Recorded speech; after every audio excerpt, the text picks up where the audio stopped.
segunda mesa tiene como tema Revolución de Independencia, otros actores y su incorporación a la enseñanza. Y antes de dar la palabra a los ponentes que nos honran hoy aquí en esta mesa, es importante mencionar algunas características de cómo va a estar la exposición. Cada ponente va a tener 20 minutos para abordar el tema. Al final viene la ronda de preguntas. Si alguno de ustedes considera plantear una interrogante, van a estar pasando para que les den una tarjetita para que anoten la pregunta y nos las hacen llegar a nosotros. Y al final pues las estaré dando lectura para su respuesta.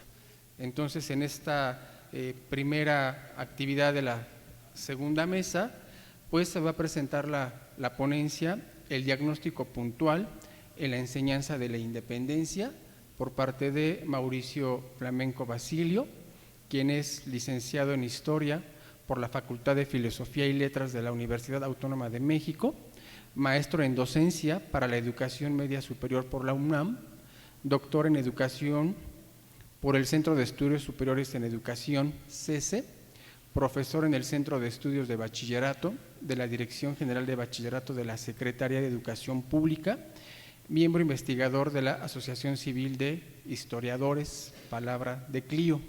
Y previo a esto es importante pues, darles un aviso.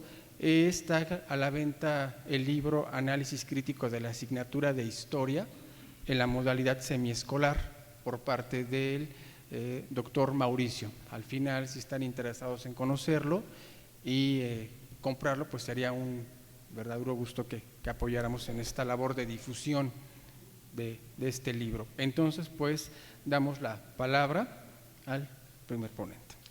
Buenas tardes, agradezco al INERM la oportunidad de estar aquí para presentar esta ponencia titulada El diagnóstico puntual en la enseñanza de la independencia. Damos paso a la siguiente.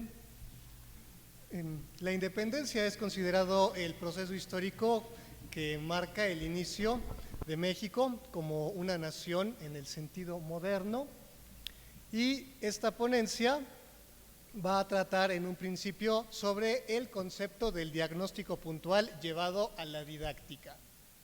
Posteriormente se va a hablar sobre el tema del diagnóstico puntual aplicado en la enseñanza de la independencia de México en el nivel bachillerato, para después presentar los resultados de este ejercicio de evaluación diagnóstica puntual, así como áreas de oportunidad para seguir trabajando con el tema de la independencia. Vamos a la siguiente. Comenzamos con la definición del diagnóstico puntual. Dentro de la investigación educativa se habla constantemente de distintos tipos de evaluación: la heteroevaluación, evaluación sumativa, evaluación diagnóstica, coevaluación, entre otras. Y dentro del diagnóstico, evaluación diagnóstica, podemos diferenciar dos tipos: el diagnóstico inicial y el diagnóstico puntual. Casi siempre cuando hablamos de evaluación diagnóstica solo pensamos en el llamado tipo de evaluación diagnóstica inicial, que es una prueba para medir los conocimientos previos de los estudiantes al comienzo de un ciclo escolar o de un semestre, para medir qué saben los estudiantes sobre los temas que se van a ver a lo largo de todo un curso, a lo largo de un semestre o a lo largo de todo un año escolar. Por su parte, el diagnóstico puntual se refiere a la exploración de conocimientos previos sobre un tema determinado, sobre una unidad o sobre un bloque. Esto siguiendo a la doctora Frida Díaz Barriga. Eso se refiere para diferenciar el diagnóstico inicial y el diagnóstico puntual. En este caso vamos a hablar sobre diagnóstico puntual aplicado a la enseñanza de la independencia.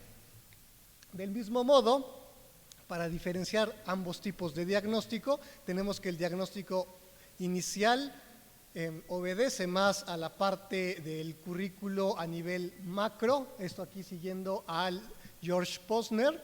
El nivel macro se refiere a la elaboración de programas y planes de estudio y a la gestión directiva, mientras que el diagnóstico puntual se enfoca en el nivel micro del currículo, es decir, el propio trabajo de los docentes en el aula, adaptando las circunstancias de la clase, los contenidos o los temas. De igual manera, en cuanto a la investigación propia, el diagnóstico puntual también se ha aplicado en distintos temas dentro de la propia práctica docente. Aquí tenemos ilustrado el libro Tlatelolco 1968, antes y después de los meses oscuros, el cual también está disponible aquí en el estante de Palabra de Clio. En este libro también escribí un capítulo sobre el movimiento estudiantil llevado a la didáctica y también se hizo un ejercicio de diagnóstico puntual para medir los conocimientos previos de los alumnos con respecto al tema del movimiento estudiantil de 1968 y a partir de ahí poder profundizar en ese tema. Y también dentro del diagnóstico puntual existen otras áreas de oportunidades, las cuales también se fueron desarrollando a lo largo de mi tesis del doctorado en educación, al trabajar también distintos temas en el aula, como la conquista de México, el virreinato, el porfiriato, la Revolución Mexicana, incluso décadas recientes, también en los cursos de Historia Universal. Aquí también se resalta el tema de la Segunda Guerra Mundial, que es uno de los temas donde los alumnos cuentan con mayores conocimientos previos, también por los estímulos externos que han recibido por medio de los medios de comunicación, principalmente de la televisión y del cine. Eso también se puede aprovechar al momento de querer hacer un diagnóstico puntual. Pasamos a la siguiente. El contexto en el cual se realizó esta práctica docente fue el Centro de Estudios de Bachillerato, plantel 4.1, Moisés Sáenz Garza, ubicado en la Alcaldía Miguel Hidalgo. Esto también sirvió como base para la investigación de la tesis de doctorado. Aquí nos vamos a enfocar principalmente al tema de la independencia de México y es el llamado Sistema de Bachillerato General de la Secretaría de Educación Pública, el cual también cuenta con áreas de capacitación en docencia para alumnos que quieran estudiar en las escuelas normales y así como también en contabilidad y de informática. Y el tema de la independencia corresponde al quinto y último bloque del programa de historia, del plan de estudios que fue modificado en 2017. Anteriormente eran 7 bloques, ahora son 5, se quitó la parte correspondiente a teorías historiográficas, pero el último bloque en el programa anterior y en el actual sigue siendo dedicado a la independencia de México, con sus causas internas y externas, su desarrollo y sus consecuencias. Pasamos a la siguiente. Aquí tenemos una muestra de los ejercicios hechos con el diagnóstico puntual. Se trabajó con 2 grupos. En el primer grupo se hicieron preguntas abiertas que podían hacer en hojas de cuaderno o en hojas blancas, preguntándoles a los alumnos qué sabían acerca de la independencia, qué personajes conocían, sus acciones, causas de la independencia, eventualmente también las consecuencias y si también habían aprendido algo sobre la independencia fuera de la escuela, en viajes, en museos, en películas. También en otro grupo, pasamos a la siguiente, se realizó una prueba impresa más parecida a un examen, donde se trabajó con una línea del tiempo para ubicar los hechos destacados de la independencia cuando habían ocurrido, preguntas de opción múltiple, preguntándoles sobre conocimientos generales acerca del proceso de independencia, así como una sección de preguntas abiertas similar a la que se trabajó con el grupo anterior, sobre qué sabían de la independencia, qué recordaban también de sus clases en primaria, secundaria, sobre la independencia de México, y si también habían aprendido algo sobre la independencia más allá de los recintos escolares. Pasamos a la siguiente. Vamos a revisar los resultados de estos ejercicios de carácter diagnóstico. Los resultados en cuanto a las preguntas abiertas fueron muy variados. Hubo alumnos con un mayor nivel de capital cultural que mencionaron los hechos considerados como causas externas, como la Ilustración, la independencia de las 13 colonias que dio lugar a los Estados Unidos de América, la Revolución Francesa, incluso también hubo quienes mencionaron a las reformas borbónicas como causa de la independencia, estas reformas borbónicas que intentaron reforzar el sistema colonial, no solo en la Nueva España, sino también en las otras posesiones españolas en el continente americano. Otros también mencionaron la invasión napoleónica a España en 1808, la cual dio como resultado el derrocamiento de Fernando VII y la imposición de José Bonaparte como rey ilegítimo de España. En cuanto a las causas internas, hubo quienes mencionaron la desigualdad social, parte del sistema de castas, también algunos hechos que fueron enfocados más en la narrativa, que esto está más relacionado con la didáctica en el nivel básico, por ejemplo, detalles como la conspiración de Querétaro, que la conspiración había sido descubierta y que Josefa Ortiz de Domínguez había dado aviso a los insurgentes para adelantar el movimiento de independencia. También otros hechos como la toma de la Alhóndiga de Granaditas y la acción del Pípila, hechos que no pueden comprobarse, sino que forman parte de una narrativa, como lo señala aquí la profesora Julia Salazar Sotelo de la Universidad Pedagógica Nacional, que esto forma parte de un primer acercamiento hacia la enseñanza y el aprendizaje de la historia, pero ya en el nivel medio superior se sugiere ir un poco más allá. Y en cuanto a los alumnos con un menor nivel de capital cultural, algunos nada más limitaron su inicio en 1810, su final en 1821, alguna alusión a causas externas como la Revolución Francesa, y los alumnos con el nivel más bajo incluso llegaron a mencionar personajes o acciones correspondientes a otras etapas de la historia.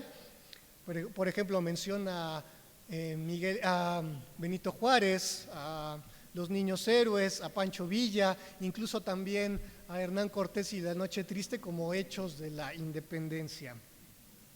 En la parte de preguntas de opción múltiple también se notaron algunos errores generalizados. Una de las preguntas era sobre un militar español que había luchado a favor de la independencia. Una de las opciones que pusieron muchos, cuando era opción múltiple, de manera errónea, pusieron Agustín de Iturbide, cuando la opción correcta era Francisco Javier Mina, y Agustín de Iturbide había nacido en la Nueva España. Otra pregunta errónea de opción múltiple fue sobre un religioso originario de Monterrey que había difundido las noticias de la independencia en Europa durante los primeros años. Muchos ahí pusieron Miguel Hidalgo o pusieron Bartolomé de las Casas, cuando la respuesta correcta era Fray Servando Teresa de Mier. También con este tipo de ejercicio de diagnóstico puntual podemos revisar las creencias y no solo los conocimientos previos que tienen los alumnos con respecto a algún tema determinado, en este caso sobre la independencia de México. Pasamos a la siguiente. Después de revisar las respuestas y estos primeros ejercicios de carácter diagnóstico entre alumnos de bachillerato, damos paso a las áreas de oportunidad para profundizar en la enseñanza de la independencia de México. Como ya había mencionado antes, Se puede trascender de este aprendizaje factual o narrativo para ir al aprendizaje reflexivo mediante ejercicios de lectoescritura, elaboración de ensayos, investigación bibliográfica. También un acercamiento a la investigación documental. Se sugiere también que los alumnos de bachillerato lean los textos constitucionales de la época, como fragmentos de la Constitución de Apatzingán, la Constitución de Cádiz, también tratados, documentos como los tratados de Córdoba o el Plan de Iguala, para que los alumnos también conozcan sobre los diferentes proyectos de nación que surgen durante la independencia y que se ensayan durante los primeros años o las primeras décadas de vida independiente. Otra cosa sería la vinculación de la independencia y sus personajes a la vida cotidiana. Durante la aplicación de la evaluación diagnóstica se sugirió o se supuso que los alumnos mencionaran a calles o estaciones del metro con nombres de personajes de la independencia, lo cual no sucedió. Pero también podemos acercar a la independencia de esta manera, en la vida cotidiana. Otro ejemplo sería problematizar hechos de la independencia de México, contrastar sus creencias o conocimientos previos con nueva información. Un ejemplo de ello es hacerles ver a los alumnos que la guerra de independencia no fue una guerra contra España, sino que fue más bien una guerra civil. Aquí, siguiendo el libro de la independencia de Antonio Anino, la independencia de México fue básicamente una guerra entre mexicanos.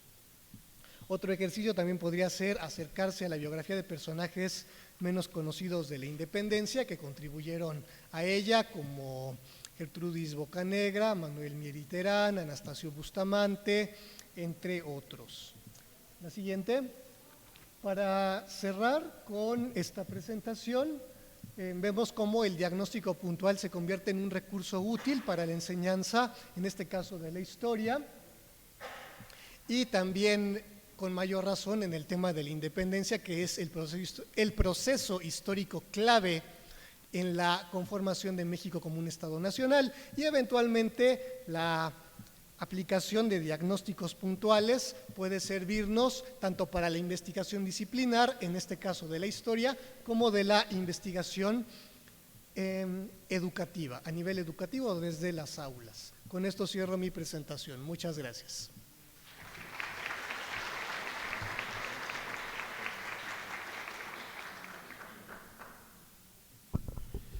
Muchas gracias. Creo que la última diapositiva de áreas de oportunidad de una manera también responde un poco a la pregunta de la mesa anterior, ¿no? ¿Qué tomar en cuenta para llevarlo a cabo en el proceso de enseñanza y aprendizaje? Aquí hay una vinculación interesante entre esta ponencia y la que se tuvo anteriormente.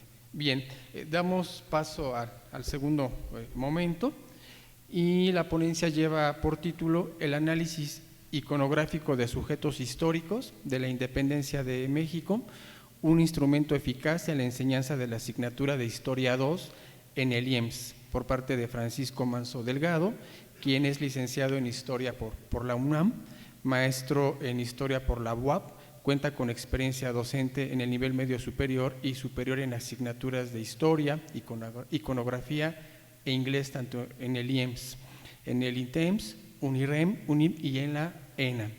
Asistente y ponente en congresos, seminarios y cursos sobre historia medieval, novohispana, cultural, política y eclesiástica.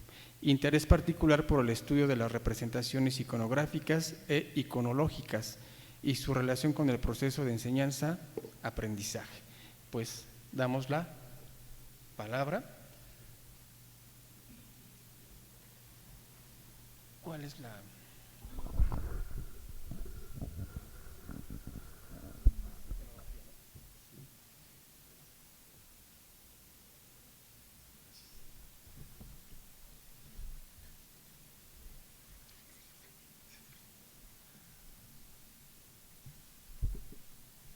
Muy buenas tardes. Agradezco también al INERM esta invitación para participar en este intercambio de experiencias, de ideas en estas jornadas académicas correspondientes al inicio de este ciclo escolar y pues que también significan un cierre en cuanto a los conocimientos y todo lo que, un corte de caja de todo lo que a lo largo de la trayectoria docente y de investigación pues se ha realizado, ¿no?, por parte de todos nosotros.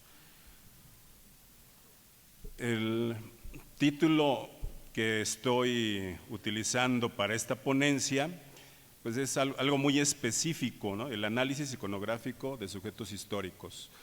En mi experiencia de investigación y de docencia he tratado de utilizar las imágenes como fuentes de investigación, como fuentes de información, que es un poco decir, pues no son las fuentes originales, tradicionales que un historiador utiliza normalmente, ¿no? En la actualidad, que estamos en una era en la que se le da preeminencia al uso de las imágenes, estamos bombardeados constantemente con esos estímulos gráficos de personajes, de hechos, de instituciones, de escenas, etcétera, etcétera, pues también cabe hacer una pausa en nuestro quehacer como docentes y hablar un poquito acerca de lo que nosotros implementamos para la enseñanza, el proceso de la enseñanza-aprendizaje de la historia, en este caso, específicamente del movimiento de la independencia de nuestro país. En mi caso, he utilizado pues los medios que nos proporciona el IEMS a nuestra disposición, los acervos que tenemos en las bibliotecas de cada plantel, pues a veces desearíamos que fueran un poco más extensos, más ricos, más diversos, pero tratamos de adaptarnos a esas circunstancias. Entonces tenemos ahí libros que hablan de este proceso de la independencia.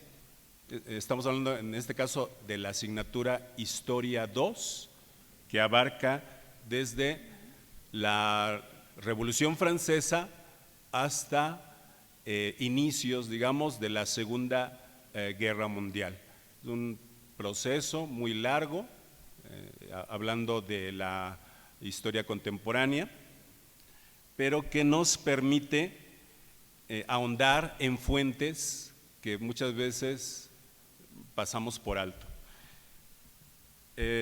A través de mi experiencia he tenido la oportunidad de utilizar el método propuesto hace ya prácticamente un siglo por el historiador del arte Erwin Panofsky, en el cual nosotros podemos hacer una contextualización de la imagen.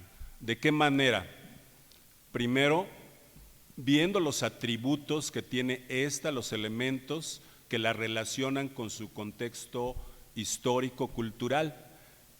¿Cuáles son esos elementos? Pues son elementos como desde la vestimenta, en dónde se encuentra, digamos, presente ese personaje, ese sujeto, y todos los elementos que lo rodean en la habitación, en el edificio, en el paisaje, una serie de elementos que contribuyen a darle una mayor significación a este personaje. En el salón de clases, cuando estamos ya empezando a abordar este tema de la independencia de México, pues primero le tocaría a uno darle esa introducción, haciendo una diferenciación, por ejemplo, con este diagnóstico de la cual hablaba el doctor Flamenco. En este caso, para que ellos tengan una utilización inmediata de todos esos acervos y todos esos libros que aparecen en las bibliotecas del IEMS, pues hacemos que los chicos investiguen en estos elementos que tenemos, estas fuentes primarias que tenemos, secundarias, para que ellos tengan conocimiento inmediato de lo que queremos trabajar en el salón de clases. Como ya lo decía el doctor, ya tienen conocimientos previos de este movimiento de independencia por tantas utilización de imágenes, objetos, y que están relacionados pues con nuestra vida cotidiana, desde los billetes, hasta películas, series de televisión, etcétera, etcétera, pues ya tienen algún conocimiento. Y además pues ya lo vieron en niveles anteriores, primaria, secundaria. Aquí de lo que se trata es que ya vayan teniendo una conciencia, generando elementos comparativos y a su vez críticos de lo que significa el conocimiento de cada uno de estos personajes. Por favor. Este es uno de los libros que aparecen en los acervos de bibliotecarios del IEMS. Se refiere a Historia Universal de María Alba Pastor. Si bien hay otras fuentes de información, pues también esa es una forma de acercarse de manera somera al contexto internacional que rodeaba el surgimiento del movimiento de independencia de México. Por favor.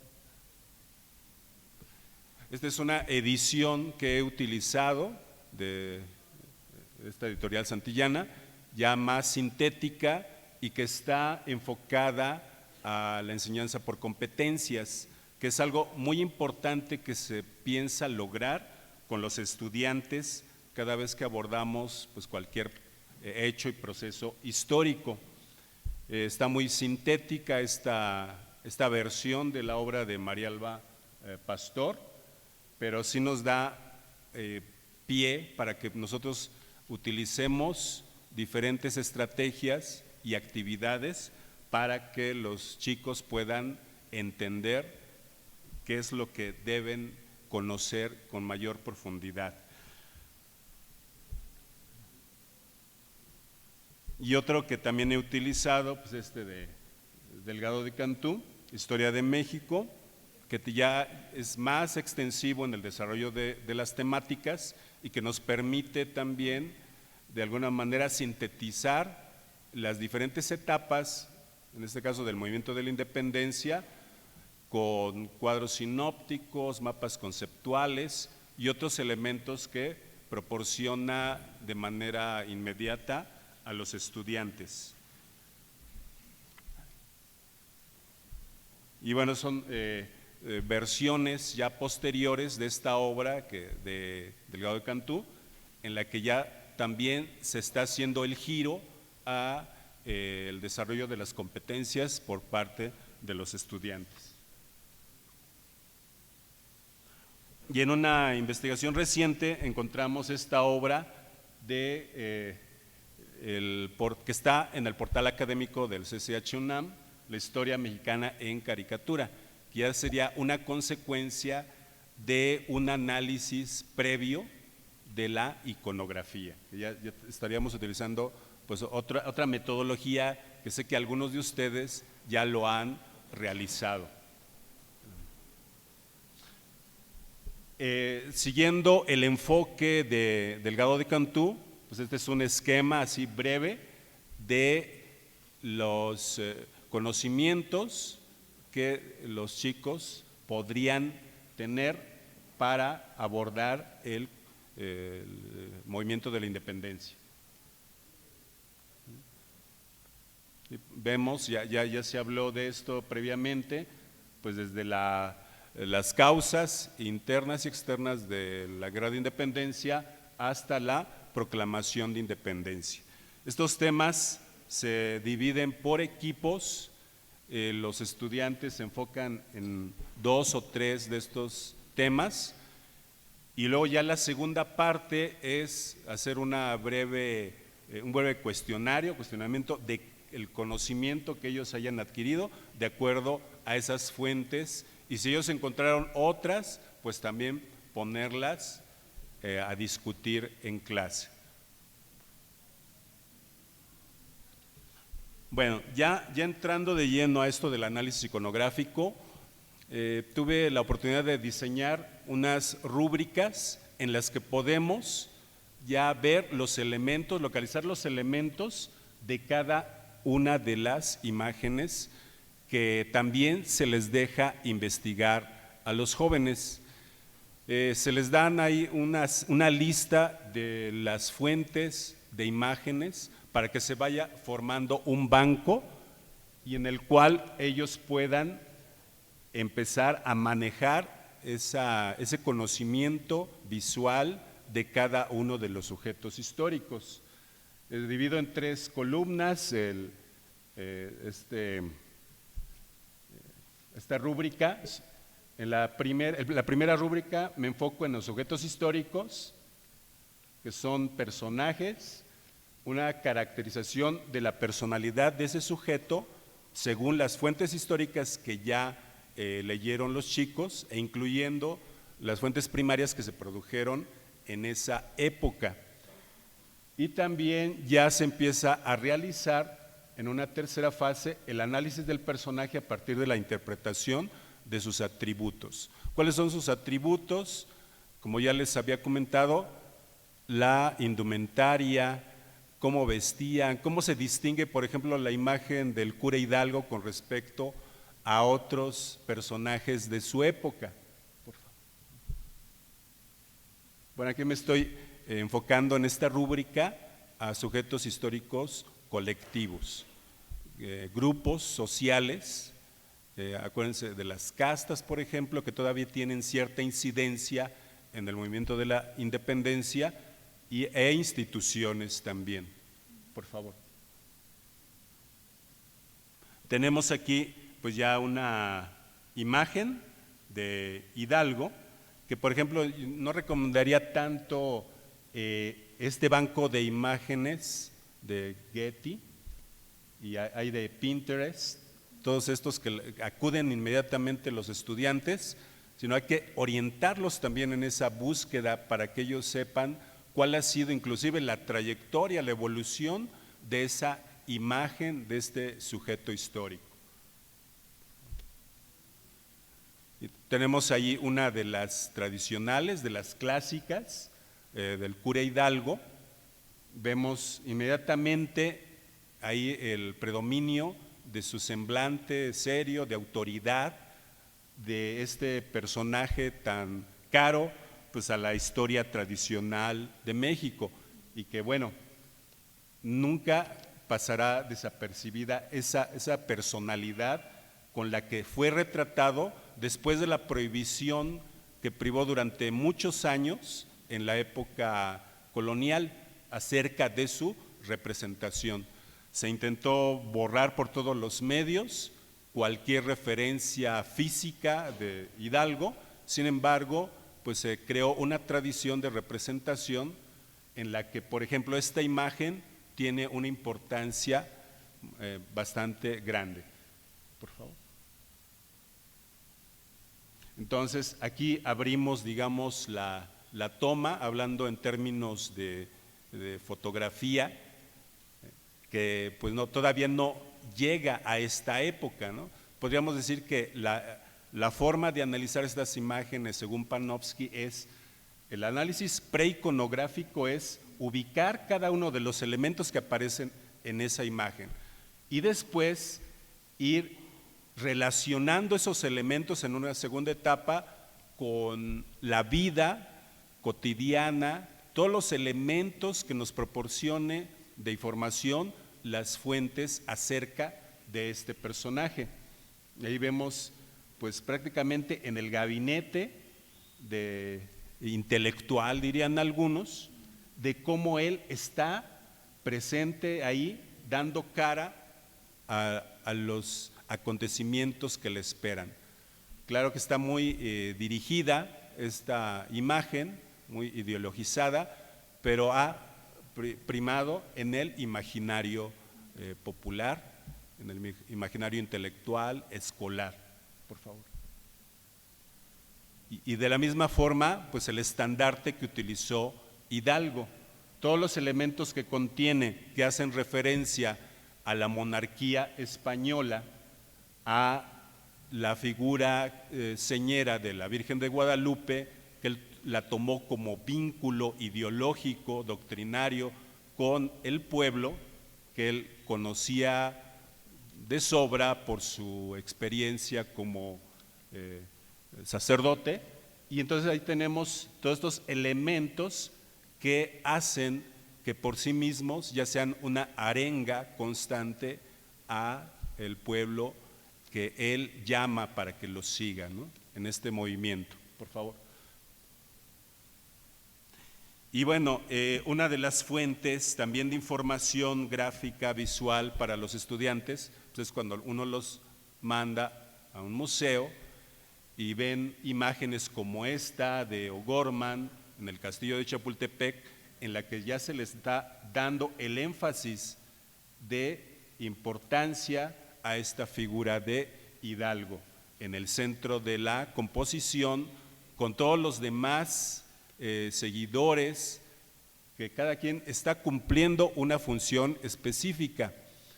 La indumentaria, las expresiones, los movimientos de cada uno de ellos, las posturas, pues nos indican cuál es el objetivo de este tipo de imágenes, también muy publicadas y con mucha trayectoria también desde el punto de vista del impacto visual que han tenido, ¿no? Y esta me interesó porque se puede entender desde el punto de vista de Hidalgo, casi como hablando de una hagiografía cívica, como un Mesías salvador de la patria, es decir, haciendo un poquito vínculos, nexos con la historia tradicional, pero también atrás de él ese contexto de personajes, esa multitud que lo va siguiendo. Si pasamos a la siguiente imagen, pues ahí estamos en otro contexto, la misma postura, la misma mirada, la misma inclusive plegaria, actitud de plegaria que tiene Hidalgo, pues con el contacto del personaje que está atrás, ¿sí?, que lo está prácticamente coronando. Lo que no pudo obtener Hidalgo por parte de las autoridades virreinales en ese momento. Y por último, una imagen que estamos tomando del libro sobre la caricatura de los estudiantes, esto está realizado por estudiantes del CCH, en el que están interpretando, haciendo una reinterpretación de la propia imagen de Hidalgo.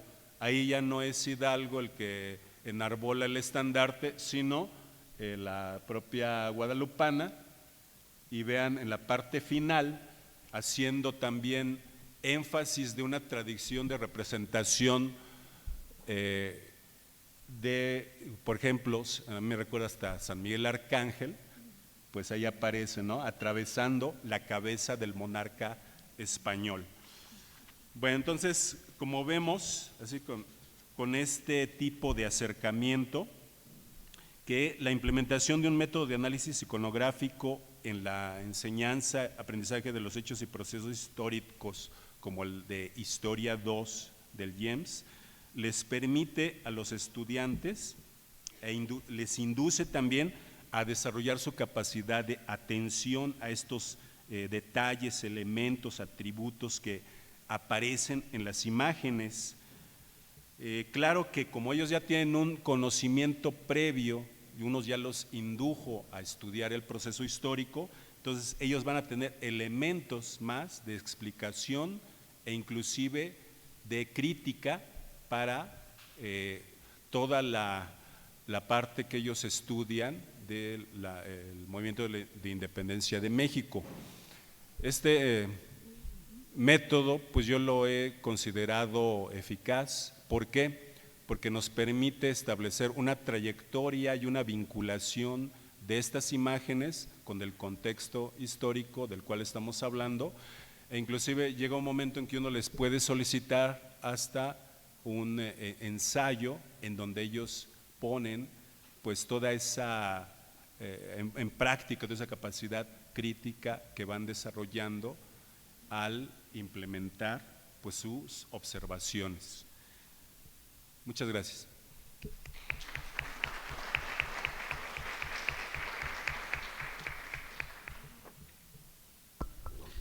Muchas gracias. Creo que al final haré esos vínculos con las distintas, las dos ponencias que llevan aquí, que me parece que hay un punto en común entre ambas, y seguramente en la tercera también lo identificaremos. Pues bien, pues damos paso a la última ponencia de esta mesa, titulada Sociedad y vida cotidiana antes y durante la independencia, el uso del arte, pintura, literatura y cine como estrategia didáctica, y la presenta Paola Vanessa Parra, quien es licenciada en Historia por la Facultad de Filosofía y Letras de la UNAM, maestra por el Centro de Estudios de Asia y África del Colegio de México, profesora de tiempo completo de la Academia del IEMS en plantel Tlalpan 1, General Francisco J. Mujica. También es académica de la Facultad de la Filosofía y Letras en el Colegio de Historia en el Centro de Arte Mexicano. Dirige el proyecto de difusión del patrimonio histórico y artístico de la Ciudad de México, Visitas Guiadas. Pues damos la palabra.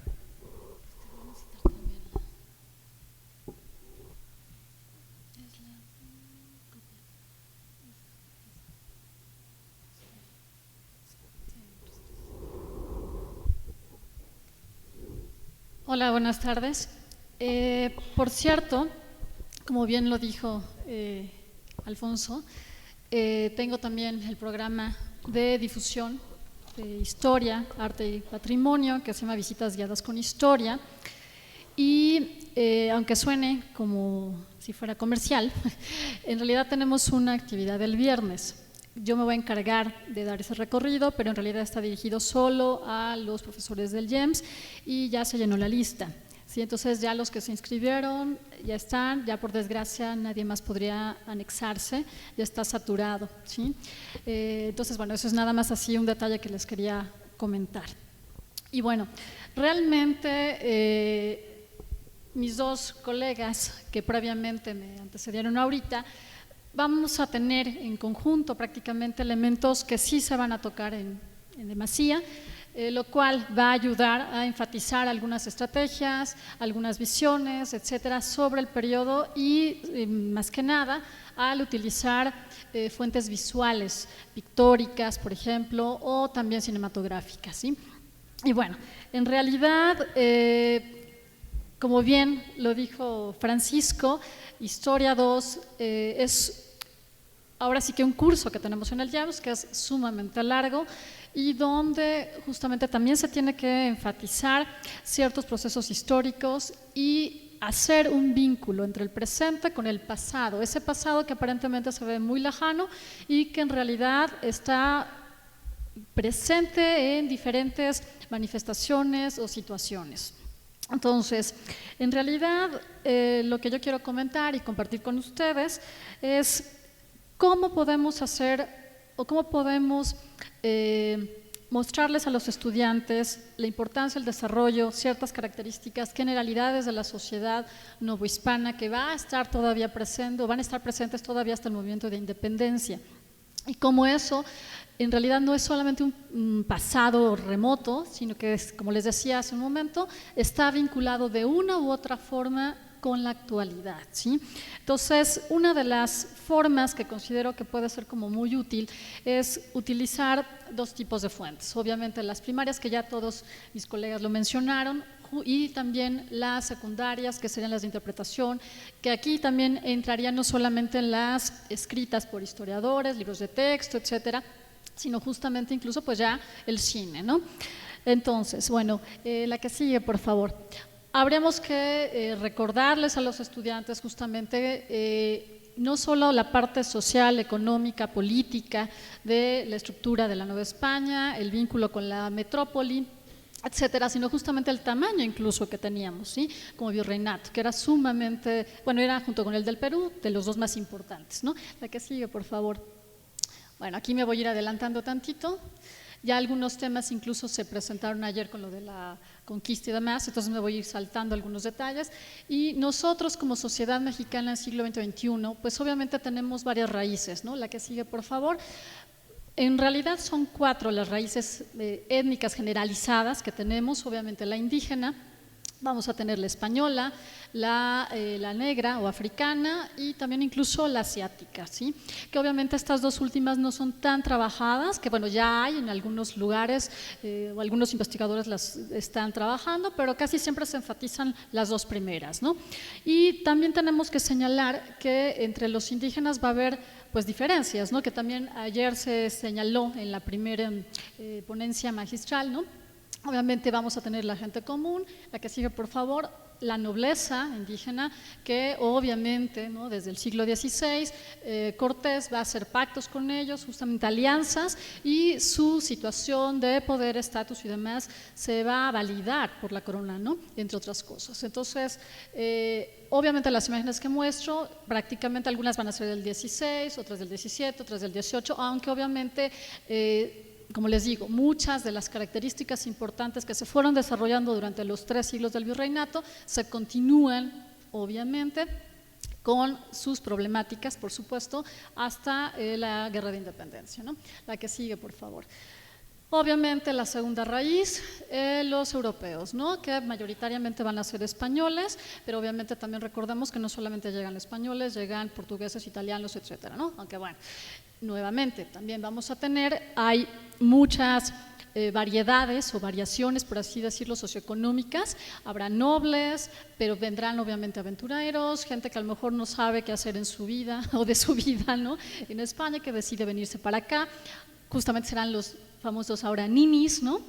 Pero algunos sí tendrán oficios y beneficios, ¿no? Entonces habrá como de todo un poco, ¿vale? Entonces, la que sigue, por favor. Y obviamente los nacidos ya en América, ¿no? Los criollos, que como bien lo hemos sabido y muchos de nuestros profesores en las universidades, ¿no? En historia, colegas, etcétera, señalan, ¿no? Que mayoritariamente la independencia, ¿no? La hicieron pues españoles, en este caso criollos, ¿no? En este sentido, obviamente en contra del poder peninsular, en contra de varias injusticias, etcétera, ¿no? Y bueno, los criollos en este sentido pues van a ser los grandes promotores y motores de ideas que llegan obviamente en el siglo XVIII, que ya las sabemos, que son las de la Ilustración y que además van a llegar, aunque recuerden que se prohíben, ¿no? Rousseau, Voltaire, etcétera, pues llegan en contrabando, ¿no? Incluso llegan también hasta con los jesuitas y muchos de nuestros héroes de independencia pues se educaron con ellos, ¿no? Y también fomentaron como Clavijero y otros tantos un orgullo novohispano de corte, de tipo nacionalista, aunque realmente no sería el término, ¿no? Para el contexto, pero bueno, algo similar, ¿no? La que sigue, por favor. La tercera raíz, que ya sabemos, la de los negros, ¿no? Que llegan desde el siglo XVI, ¿no? Algunos en plan de esclavos, posteriormente algunos serán liberados, otros llegarán de manera no como esclavos, sino ya como personas libres. Hay algunas fuentes que lo señalan, ¿no? Obviamente siglo XVIII sigue y demás, ¿no? La que sigue, por favor. No tengo la imagen de los asiáticos, ¿no? Muchos filipinos llegan, por ejemplo, también incluso de India, de China. Recordaremos la famosa China poblana, que en realidad es de la India, ¿no? Siglo XVII, entre otras cosas, ¿no? Y bueno, el mestizaje, que también fue un tema que ayer se abordó, no lo quiero aquí como repetir demasiado, pero este mestizaje no solamente va a ser obviamente étnico, que empieza desde el siglo XVI, por supuesto, sino que va a ser cultural a lo largo de los 3 siglos del virreinato. Entonces es de una gran riqueza, con sus pros, sus contras, ¿sí? Pero en este caso igual, ¿no? Muchos profesores, incluso quizás nosotros cuando estábamos en la primaria, secundaria, preparatoria, nos habían dicho, no, es que nuestro mestizaje inició con Malinzi, ¿no? Doña Marina Hernán Cortés. Bueno, ya sabemos que realmente no fue ahí el inicio, la que sigue, por favor, y que bueno, ayer también se mencionó. Entonces, bueno, aquí tenemos a Gonzalo Guerrero, ¿no? Y su esposa Maya, ¿no? Entre otras cosas que obviamente estas esculturas, por ejemplo, pues están allá en la península de Yucatán y demás. Y no sé si vieron esa serie que estuvo producida, que es justamente de Gonzalo Guerrero, creo que Entre Dos Mundos. Que es una coproducción México y España. Entonces es muy interesante la perspectiva de desde los dos lados del Atlántico en un momento dado para ver a la figura de este personaje, ¿no? La que sigue, por favor. Entonces, bueno, tomando en cuenta un poquito estas raíces es lo que se va a generar durante estos 3 siglos, ¿no? La que sigue, por favor. Comúnmente le llamamos a la sociedad novohispana que estaba dividida en castas, pero el término de castas es un tanto extraño hasta cierto punto. ¿A qué me refiero? Por ejemplo, aquí tenemos como la definición, ¿no?, que hace la Real Academia Española, que en realidad el término de castas ha venido utilizando sobre todo para la sociedad de la India, ¿no?, que después se va a tomar para la época virreinal, ¿no? También, pero es así como un poco curioso, porque en realidad casta es la división social o a la que pertenece uno por nacimiento. Entonces, en India sí es muy específico eso. Acá en la Nueva España, híjoles, tú podías tener cierta movilidad, o sea, si tu papá era zapatero, quizás tú podías ser zapatero, pero a lo mejor decías, no, yo prefiero ser otra cosa, y a lo mejor vender frutas y verduras en el mercado. Y, sí, entonces ya ahí como el inicio que tendría que ser por nacimiento se rompe, es como un poquito variado, ¿no? Entonces, la que sigue, por favor. Y en este sentido, justamente, en el Colmex, mi especialidad fue sur de Asia, que es India específicamente, entonces ahí sí se maneja lo que les decía, ese término, ¿no?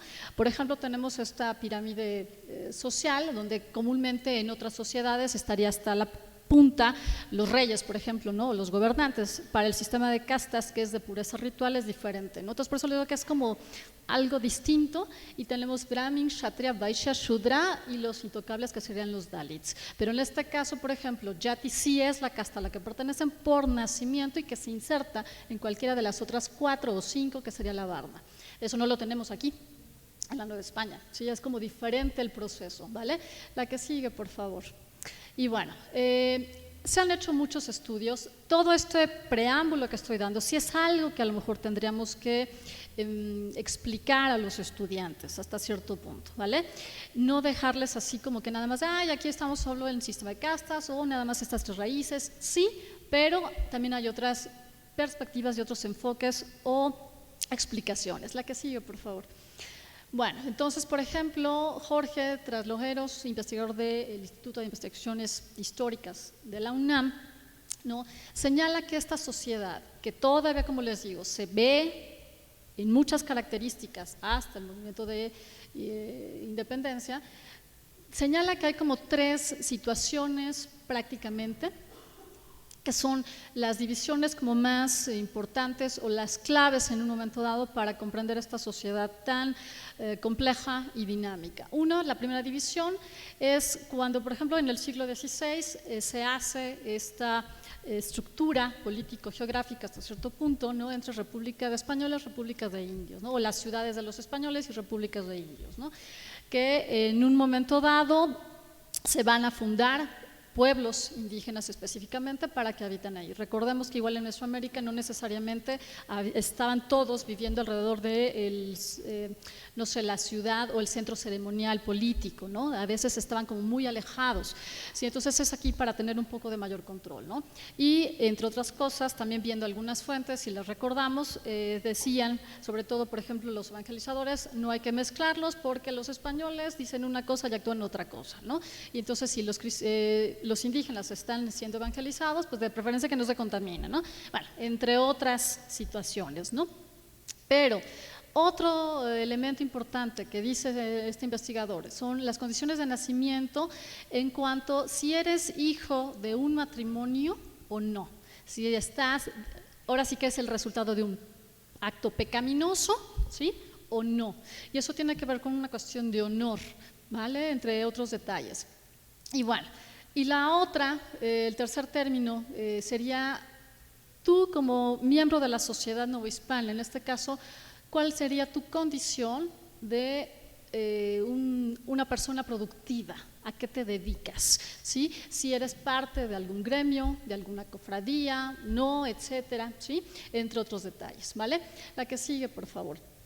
Otros investigadores, ¿no? Por ejemplo, señalan muchísimo esto que les comentaba del honor y los privilegios. Sobre todo esto del honor y privilegios no son para todos los miembros de la sociedad novohispana, sino justamente los españoles o peninsulares o criollos de nobleza y hidalguía, ¿no? De dinero, dueños de haciendas, etcétera, ¿sí? Por ejemplo, españoles que fueran zapateros, panaderos y demás, pues eso no era tan importante, por así decirlo, en comparación a los otros que sí buscaban además cargos políticos, eclesiásticos, etcétera, ¿sí? De mayor renombre, ¿vale? Entonces, bueno, es una riqueza muy interesante la que vamos a ver aquí. La que sigue, por favor.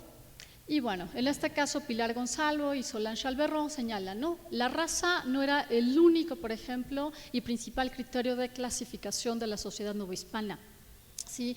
En este caso no es solamente tus características físicas, si eres negro, ¿no? Si eres blanco, español, indígena, etcétera, ¿sí? Sino más bien la percepción que tenía la misma sociedad de ellos. Es muy interesante porque aquí ellas hablan o se señala que más bien era un sistema de calidades en realidad. ¿Sí? Entonces la situación social y el prestigio familiar son dos componentes importantes de este prestigio, de esta situación, ¿vale? La que sigue, por favor. Entonces, tomando en cuenta esto, las pinturas de castas, que son una de las fuentes primarias que podemos utilizar justamente para mostrárselos a los estudiantes, se señalan que pueden ser cuadros de costumbres, en realidad, es otro término que últimamente se ha estado manejando, no solamente como pinturas de castas, que por siempre, desde que yo recuerdo, se habían señalado con este nombre, ¿sí? Entonces, obviamente, ustedes saben, estas pinturas son del siglo XVIII, prácticamente, se inician en la primera mitad y terminan hacia el último tercio prácticamente. Para la época de la independencia no se siguen produciendo. Esto tiene que ver una medida de control, clasificación de, sobre todo de Carlos III en particular, pero bueno, digamos que la nobleza y ciertos miembros de la sociedad novohispana seguían manteniendo estos cuadros. La que sigue, por favor, ¿sí? Me voy a pasar a la que sigue. Gracias. En este sentido, por ejemplo, estos cuadros prácticamente eran colecciones, no era uno o dos, entre 15 y 16. ¿Por qué? Porque están señalando eso, ¿no? Esta nomenclatura no necesariamente existía en el día a día, en el siglo XVIII, por ejemplo, y principios del XIX. No necesariamente le decían, pues tú eres, por ejemplo, tente en el aire, ¿no? O salta para atrás. No necesariamente se decía así, ¿no? Este es algo más específico de control desde la corona, ¿sí? Para ver cómo está la sociedad y también una degradación, en teoría, ¿no? De esta sociedad. La que sigue, por favor.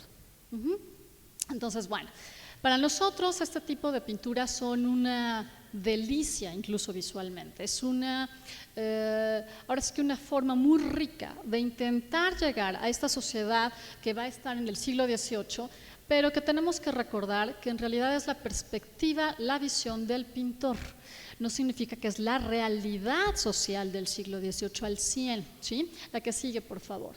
¿Quiénes son estos pintores? Algunos de estos fueron muy famosos en el siglo XVIII. Juan Rodríguez Juárez en particular, por ejemplo, si ustedes van a la Catedral Metropolitana, el maravilloso retablo de los Reyes es el que pinta los dos cuadros que tenemos ahí, ¿no? Entonces, José de Ibarra, por ejemplo, el Murillo mexicano, fabuloso. Miguel Cabrera, uno de los más importantes, por supuesto. Juan Patricio, Morlete Ruiz, también uno de los más famosos, José de Alcíbar, etcétera, ¿sí? La que sigue, por favor. Y bueno, aquí tenemos algunos de estos cuadros, ¿no? Que ya muchos de ustedes los han visto, por ejemplo, en el Museo Nacional de Historia, Castillo de Chapultepec, ahí lo pueden ver, pero muchos de estos cuadros no se quedaron aquí, se iban o se mandaban a España, ¿sí? La que sigue, por favor. ¿No? Donde se vea esta estructura. Ahora, un poquito nada más como para mencionar la iconografía, que muy bien lo señaló Francisco. En este caso es interesante ver cómo los pintores representan a esta sociedad. En un momento dado, los que son como más educados, más refinados, son o los españoles o, o de las castas o de las mezclas, ¿no?, que están vinculadas con ellos. Los que son más agresivos y violentos aparentemente son, por ejemplo, las mezclas de negros, mulatos y demás. Entonces sí hay una discriminación notoria también y una idealización también. La que sigue, por favor. De Juan Rodríguez, la que sigue, Atribuido. Esta es muy buena, por cierto, esta colección de estos cuadros de él no están aquí, están en Gran Bretaña. La que sigue, por favor. La que sigue, para que la puedan ahí medio ver. Bueno, Juan, justamente en el autorretrato que está en el Munal. La que sigue, por favor. La que sigue. De Miguel Cabrera, por supuesto, en este caso. Hay varios. La que sigue, nos seguimos. Ahora hay. Un poco en el anterior tantito, por favor. De ahí pasamos a cómo va evolucionando la pintura, ¿sí? De ser pinturas de castas pasamos a otro tipo de situaciones. Obviamente, ¿quiénes son los que pueden mandar a hacer una pintura? Pues los que tienen dinero, ¿sí? En este caso, ¿vale? Obviamente miembros de la nobleza, a lo mejor clases medias con cierta posición, obviamente miembros del clero, etcétera, ¿sí? Entonces, en este caso, por ejemplo, estos niños no son cualquier niños, además de que están muy bien vestidos y parece que no les pasa nada, ¿no? No se despeinan, ¿no? En realidad son miembros de la alta nobleza, son descendientes de los condes de Santiago de Calimaya, o sea, no son cualquiera, ¿sí? La que sigue, por favor. Que por cierto, en ese sentido sí se busca ya para el siglo XIX enfatizar más, por ejemplo, este elemento lúdico de la infancia, cosa que no siempre aparece. En las pinturas de casta sí ya aparecen los niños con juguetes o haciendo alguna actividad, ¿no? Pero en otros momentos cuando son los retratos formales, no, están como muy serios, ¿no? Y aquí no. Obviamente, por ejemplo, lo de las monjas coronadas se mantiene todavía siglo XIX, por ejemplo, aquí 1803. La que sigue, por favor, que ya casi acabo. Obviamente, por ejemplo, en este caso, una familia criolla, ¿sí?, que va a buscar también representarse en un momento dado. La que sigue, por favor. Nuevamente, la que sigue, aquí el virrey, Iturrigaray, algunos de los personajes de la independencia, por supuesto. La que sigue, el superenemigo, ¿verdad?, del anterior, ¿no? Entonces, aquí Mélix María Calleja. La que sigue, por favor. Y bueno, junto con esto, se tendrá que utilizar fuentes escritas literarias, por ejemplo, mapas, la que sigue, por favor, la que sigue, y utilizar además otras cosas, la que sigue, por favor, cuadros de espacios urbanos, abiertos, rurales, la que sigue, por favor, sí, la que sigue, la que sigue, la que sigue. Por el tiempo, por eso voy rápido, no crean que no quiera explicar. ¿Sí? Y el último, ya como para aterrizar, la estrategia didáctica también utilizando o comparando fuentes primarias, secundarias en un momento dado, la que sigue, y el cine, por ejemplo, ¿no? Les recomiendo esta página web que salió en Proceso, si mal no recuerdo, donde Guadalupe Jiménez Jodinac hace una serie de comentarios sobre los errores y aciertos de la película de Morelos, por ejemplo, ¿sí? Que eso también habría que señalarlo con los chicos, decirles las películas no son fuentes primarias, es una interpretación del guionista y del director de los procesos, de las situaciones, de los personajes, no hay que creerlos al 100% y mucho va a entrar de imaginación de ellos al señalar algunos de los puntos. La que sigue, la que yo uso sobre todo para las clases es esta, ¿sí? Utilizando, por ejemplo, los cuadros, mapas, etcétera, literatura, lo que sea, y este en particular también sirve como para checar diferentes detalles de los que sí están adecuados, no cómo representan al personaje, las situaciones, los problemas socioeconómicos, la moda, la vida cotidiana. La que sigue, por favor.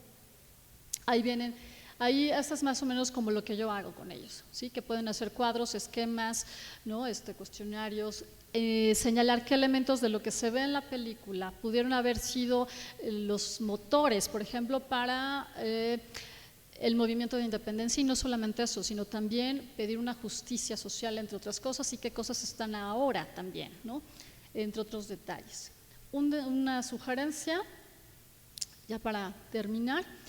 A esta película a veces la comparo con una serie de videos pequeñitos que salieron en YouTube y que fueron hechos por el gobierno de México hace ya un rato. La que sigue, por favor. ¿Qué es esto? Secretos de nuestra historia, ¿sí?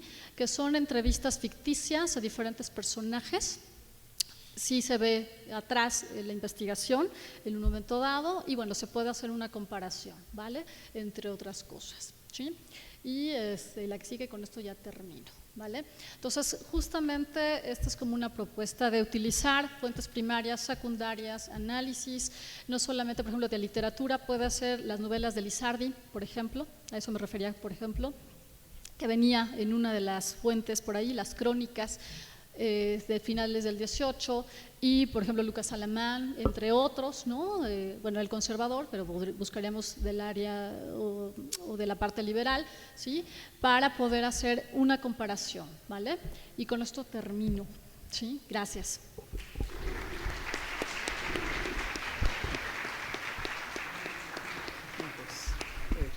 Muchas gracias. Pasamos a la ronda de preguntas. Si me las pudiesen pasar para…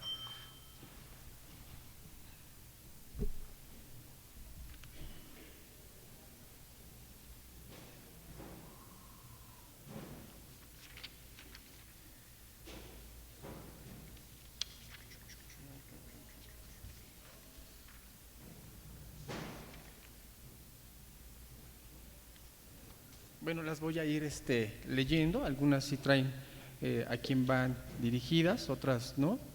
A lo mejor se podría responder con la participación de todos, al ver que hay mucho vínculo en cada ponencia. Esta sí va dirigida al maestro Mauricio y la externa el maestro Francisco Gamboa López, y es la siguiente.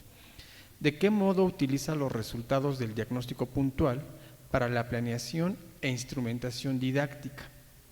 Y si consideran los diversos niveles cognitivos detectados para que los estudiantes interactúen en el trabajo colaborativo. Es ¿de qué modo utiliza los resultados del diagnóstico puntual para la planeación e instrumentación didáctica?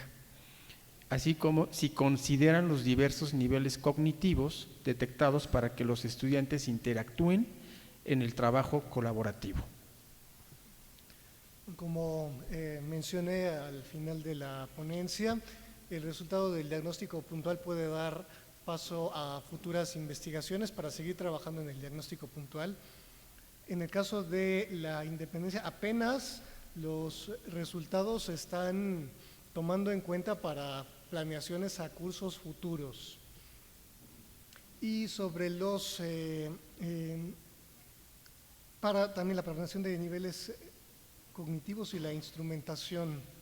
No me quedó muy claro esta parte, pero como mencioné, se considera esto un primer paso para poder seguir mejorando en la práctica docente en futuras sesiones, incluso trabajando nuevamente el tema de la independencia en ciclos posteriores.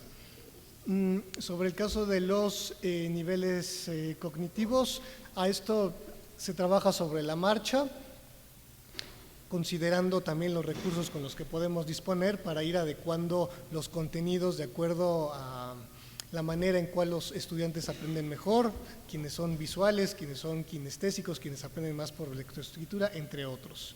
También se toma en cuenta esto para ir adecuando estos criterios. Únicamente enfocándonos al tema de la independencia. Una de las limitantes que tenemos es el tiempo para trabajar con el tema de la independencia cuando tenemos que hacerlo junto con otros temas. Okay. La segunda la plantea el maestro Abraham Avendaño y dice: ¿cómo se pueden vincular temas de la actualidad mexicana como la corrupción con temas históricos como la independencia de México? Aquí va abierto. ¿Quién quiere? Bueno, haciendo un acercamiento a la respuesta, pues es hacer todo el tiempo esta comparación del tiempo presente con el pasado. Cuando se le habla a los estudiantes acerca de las causas internas, externas del movimiento de independencia o de algún otro proceso histórico, nosotros, pues de alguna manera, tomando esa vertiente de la historia como maestra, ¿no?, que te ayuda a enfocarte en errores para no repetirlos, pues podríamos hacer una actividad en la que nosotros enfoquemos el por qué los líderes de la independencia, ilustrados, con esas ideas en las que contestatarias del poder virreinal, del poder absolutista que primaba en ese momento, pues cómo hacen una crítica, cómo hacen suya esa crítica que ellos pues ya la tenían manejada a través de esas fuentes de los ilustrados, y podemos hacer también una comparación con el presente, como autoridades en diferentes niveles, locales, federales, etcétera, pues también cometen una serie de actos que caen dentro de la corrupción, y no solo las autoridades, sino hasta qué punto el propio pueblo contribuye a que ese contexto pues se siga reproduciendo.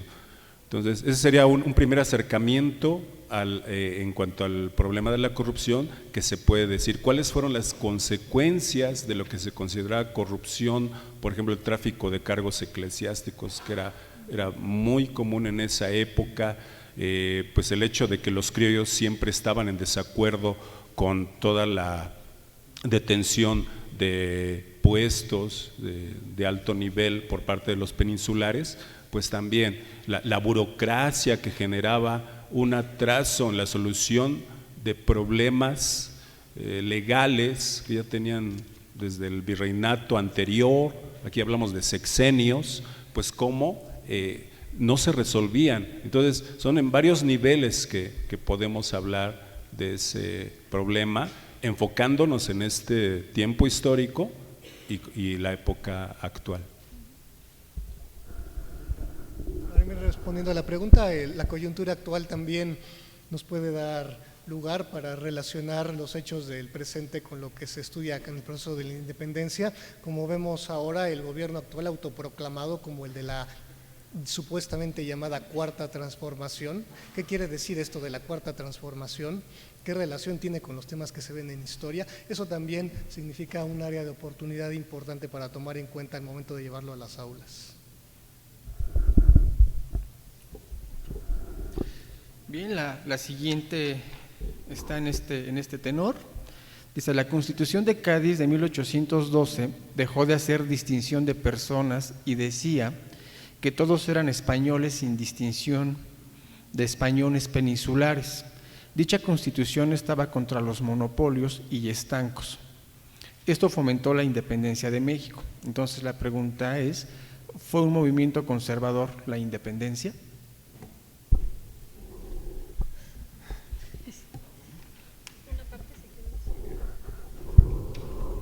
Buena pregunta.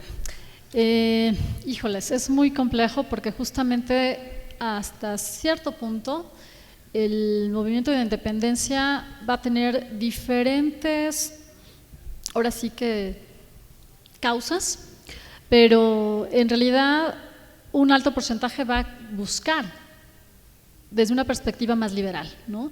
Entonces, posiblemente sí van a haber algunas situaciones desde la perspectiva conservadora, pero en realidad se va a buscar este enfoque, tomar en cuenta justamente la Constitución de Cádiz, que después Fernando VII se retracta, como ya se mencionó hace un rato, y como bien lo señalaron, las reformas borbónicas que buscan ser más conservadoras y que justamente, ¿no?, los criollos van a estar en contra de eso. Recordemos que, por ejemplo, siglo XVII, con los Habsburgo todavía había más cargos, tanto políticos y eclesiásticos, de los criollos, con altos mandos, obviamente no de virrey, pero después con las reformas borbónicas se busca justamente tener un mayor control. Y esa visión, aunque bueno, obviamente está desde en el ámbito de la Ilustración, sí tiene una perspectiva muy particular y de control y más conservadora, y entonces muchos de los criollos van a buscar romper después y luego con Fernando VII en particular, justamente en la Constitución de Cádiz, se va a buscar tener otra visión o una visión más liberal nuevamente, ¿no? Entre otras cosas. Entonces, sí habría componentes quizás conservadores en ciertos puntos, pero por mucho yo creo que si ustedes les hubieran preguntado, ¿no? Tú eres o estás en un movimiento conservador, dirían no, no posiblemente, o que quieres que se mantenga el orden establecido, van a decir no exactamente, ¿no? Entonces, bueno, no sé.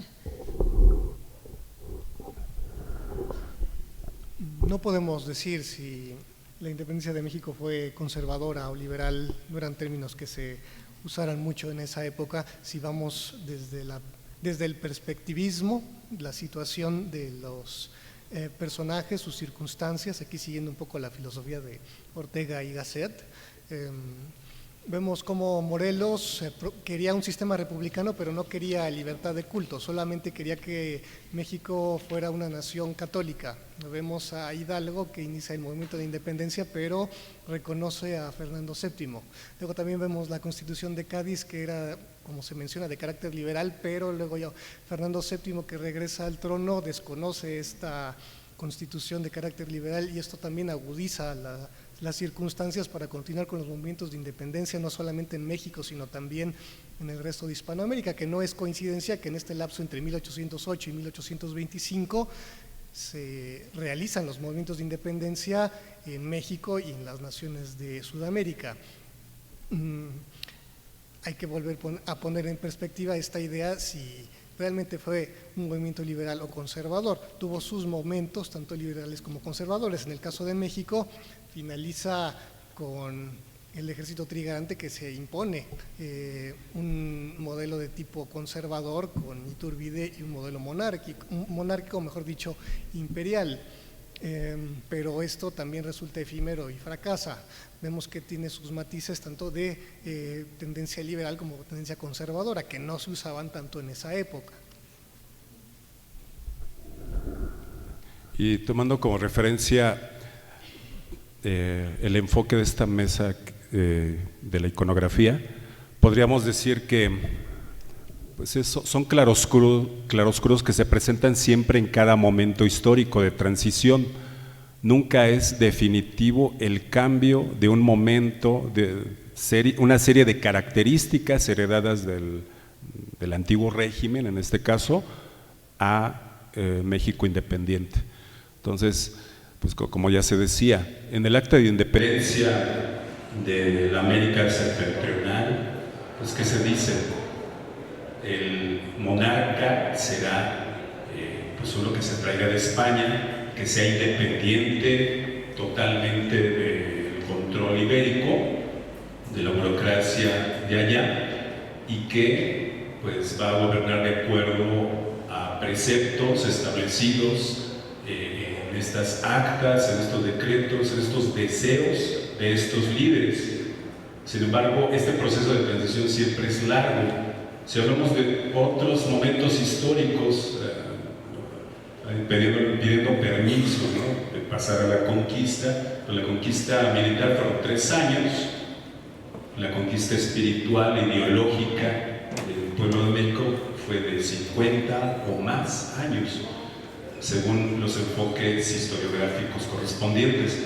Entonces nunca se puede decir de forma maniquea, es que es conservador al 100% o no lo es. Las directrices, los impulsos, las inspiraciones, pues no fueron precisamente de esa índole, pero si hablamos de quiénes eran los que estaban enarbolando todos esos principios, pues bien podríamos decir, son personas del antiguo régimen, pero con un pensamiento pues, de avanzada. Y entonces, aquí no cabe de ninguna manera el maniqueísmo. Gracias. La siguiente creo que se plantea más que como pregunta, como una idea de reflexionar en torno al curso de Historia 2, y dice, ¿por qué alargar el curso de Historia 2 hasta el inicio de la Segunda Guerra Mundial?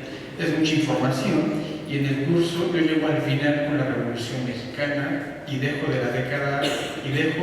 década de los 20 en adelante para el curso de Historia uno. O sea, eso también nos tendrá que llevar a pensar no solamente en cuestión de fuentes, ¿no? Sino ya en cuestión de contenidos de los mismos programas. Pero sería importante saber qué piensan.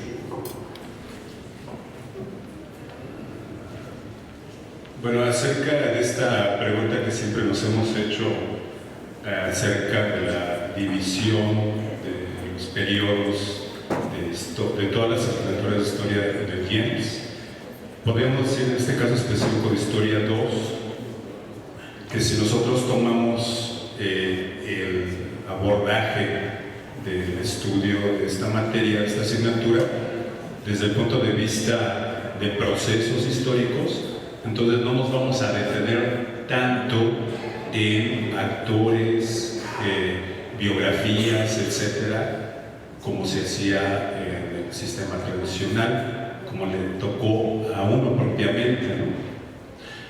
Entonces, si uno les explica a los jóvenes, primero cuál era el contexto, el proceso histórico en el cual está inmerso el hecho que nosotros queremos estudiar en clase, pues entonces ellos van a tener, a través de varias estrategias, ¿no? Desde las líneas del tiempo sincrónicas, diacrónicas, pues hasta, como decía Paula Vanessa, el acercamiento a estos hechos a través de todos estos medios audiovisuales que tenemos a la disposición. En este sentido, es más, de alguna manera, más expedito el acercamiento a cada parte de este largo proceso histórico, pues, que abarca desde la Revolución Francesa. Y entonces podemos tomar como referencia ideas de esa época. Vamos a dar un cariz ideológico, pero también podemos tomar referencias de la historia cultural, y de esa manera pues ya no se hace tan largo. Claro que el número de horas, la dosificación que tenemos programada no es tan larga, por ejemplo, como la de las preparatorias de la UNAM, que por ejemplo estaba revisando el programa, son 12 horas específicas nada más en clase para Independencia de México. Quizá nosotros no contamos con tanto tiempo, pero podemos hacer uso de diferentes estrategias para sintetizar la comprensión de cada parte que comprende este periodo.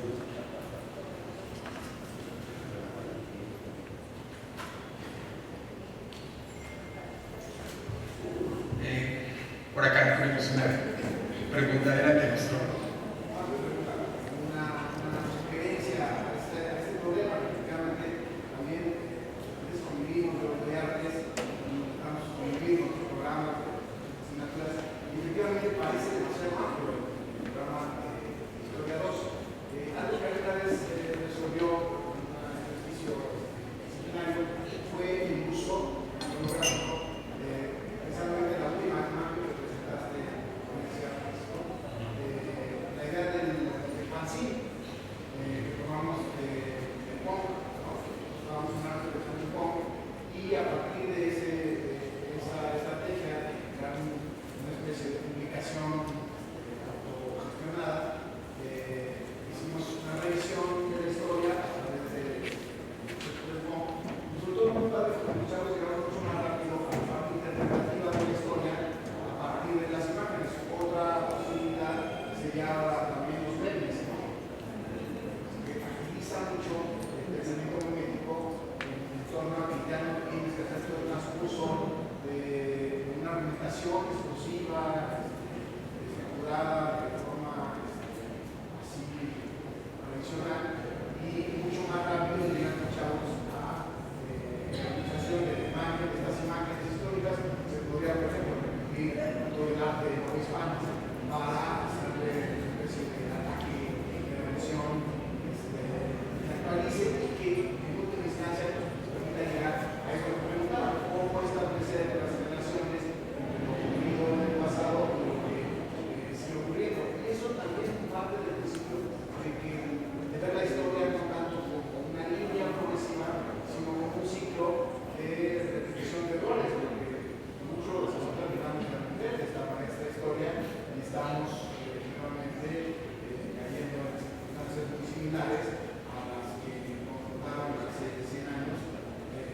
conservadores. Hoy todas las mañanas escuchamos al presidente hablar del pensamiento conservador, del pensamiento liberal, en una perspectiva actualizada, pero también todo el tiempo revisionista. ¿Alguien más que quiera participar? Pues miren, voy a... Adelante.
No es el Colegio de Bachilleres, es el Centro de Estudios de Bachillerato, dependiente de la Dirección General de Bachillerato de la SEP. Muchas veces lo confunden por el nombre.